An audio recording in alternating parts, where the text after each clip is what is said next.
Hi, Mark. I'm Sylvia, and my school number is S0341028. I Have a Dream by Martin Luther King Jr., delivered on August 28, 1963, at the Lincoln Memorial, Washington, D.C. I am happy to join with you today in what will go down in history as the greatest demonstration for freedom in the history of our nation. 50 years ago, a great American, in whose symbolic shadow we stand today, signed the Emancipation Proclamation. This momentous decree came as a great beacon light of hope to millions of Negro slaves who had been seared in the flames of withering injustice. It came as a joyous daybreak to end the long night of their captivity. But 100 years later, the Negro still is not free. 100 years later, the life of the Negro is still sadly crippled by the manacles of segregation and the chains of discrimination.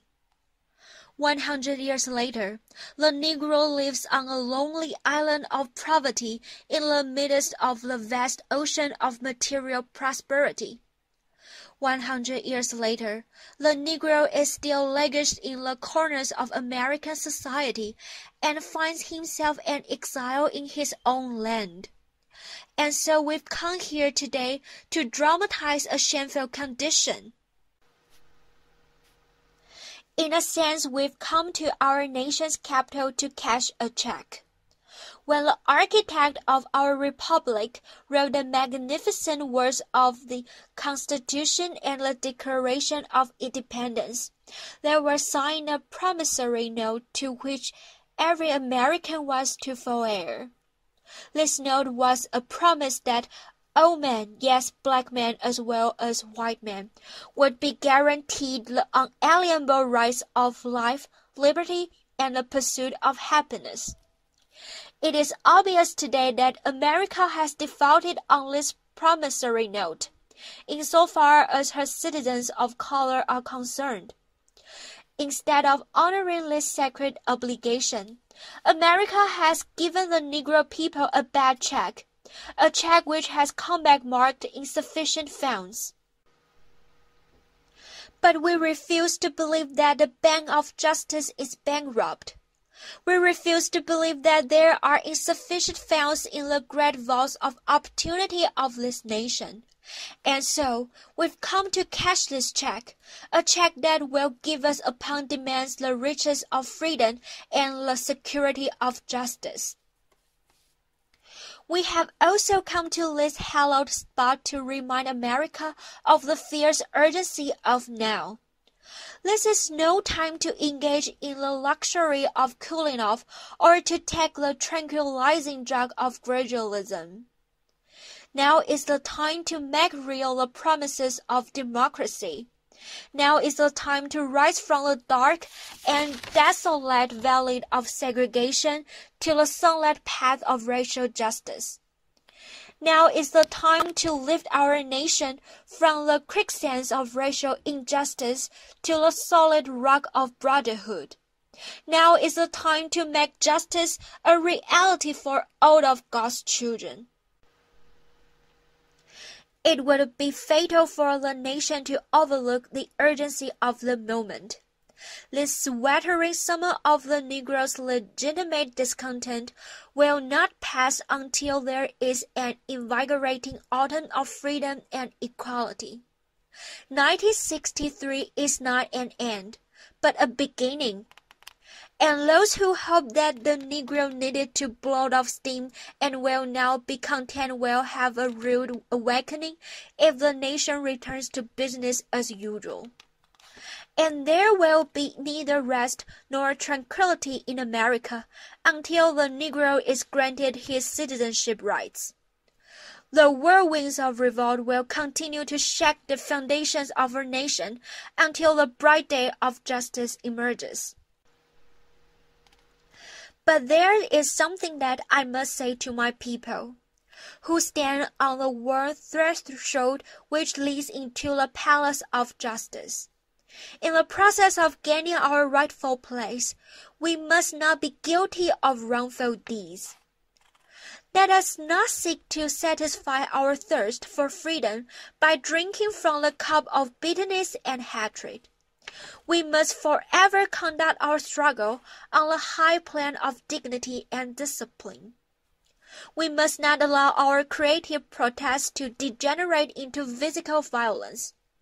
Again and again, we must rise to the majestic heights of meeting physical force with soul force. The marvelous new militancy which has engulfed the Negro community must not lead us to a distrust of all white people, for many of our white brothers, as evidenced by their presence here today, have come to realize that their destiny is tied up with our destiny, and they have come to realize that their freedom is inextricably bound to our freedom. We cannot walk alone, and as we walk, we must make a pledge that we shall always march ahead.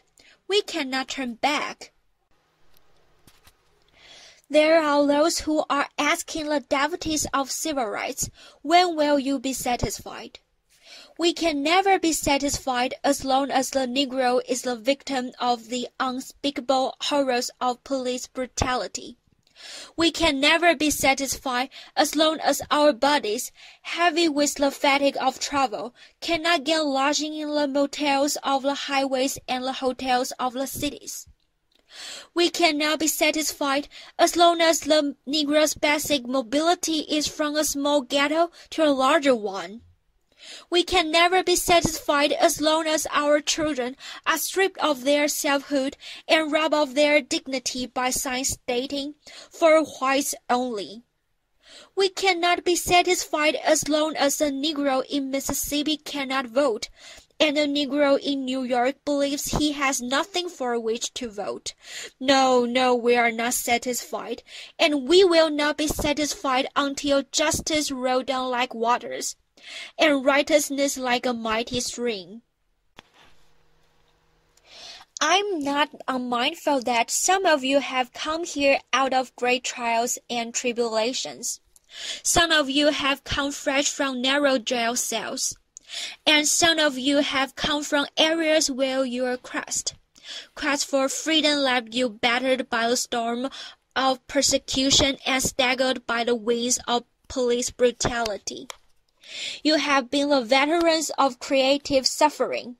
Continue to walk with the faith that unearned suffering is redemptive. Go back to Mississippi, go back to Alabama, go back to South Carolina, go back to Georgia, go back to Louisiana, go back to the slums and ghettos of our northern cities, knowing that somehow this situation can and will be changed. Let us not wallow in the valley of despair, I say to you today, my friends.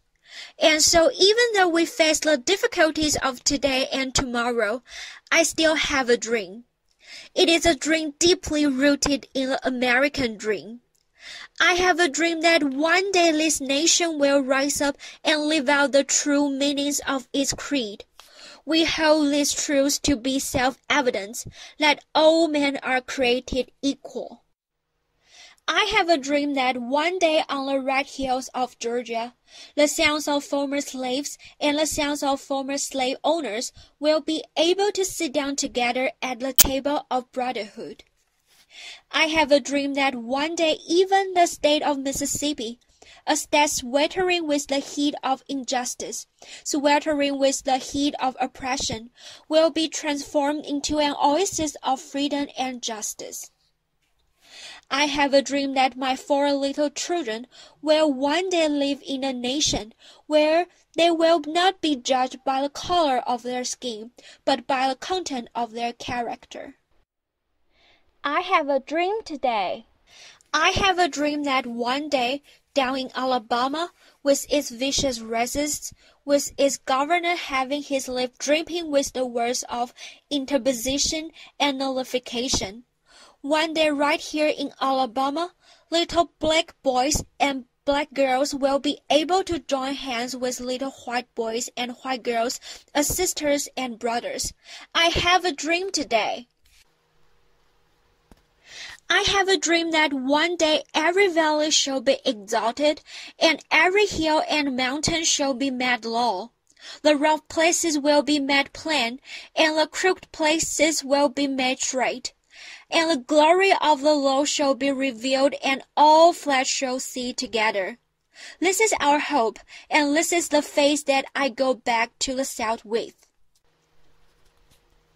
With this faith, we will be able to hew out of the mountain of despair a stone of hope. With this faith, we will be able to transform the jangling discourse of our nation into a beautiful symphony of brotherhood. With this faith, we will be able to work together, to pray together, to struggle together, to go to jail together, to stand up for freedom together, knowing that we will be free one day. And this will be the day. This will be the day when all of God's children will be able to sing with new meaning. My country, 'tis of thee, sweet land of liberty, of thee I sing. Land where my fathers died, land of the pilgrim's pride. From every mountain side, let freedom ring. And if America is to be a great nation, this must become true. And so let freedom ring from the prodigious heat of New Hampshire. Let freedom ring from the mighty mountains of New York. Let freedom ring from the heightening elegance of Pennsylvania. Let freedom ring from the snow-capped Rockies of Colorado. Let freedom ring from the curvaceous slopes of California. But not only that. Let freedom ring from Stone Mountain of Georgia. Let freedom ring from the Lookout Mountain of Tennessee. Let freedom ring from every hill and molehill of Mississippi. From every mountainside, let freedom ring. And when this happens, and when we allow freedom ring, when we let it ring from every village and every hamlet, from every state and every city, we will be able to speed up that day when all of God's children, black men and white men, Jews and Gentiles, Protestants and Catholics, will be able to join hands and sing in the words of the old Negro spiritual. Free at last, thank God Almighty, we are free at last.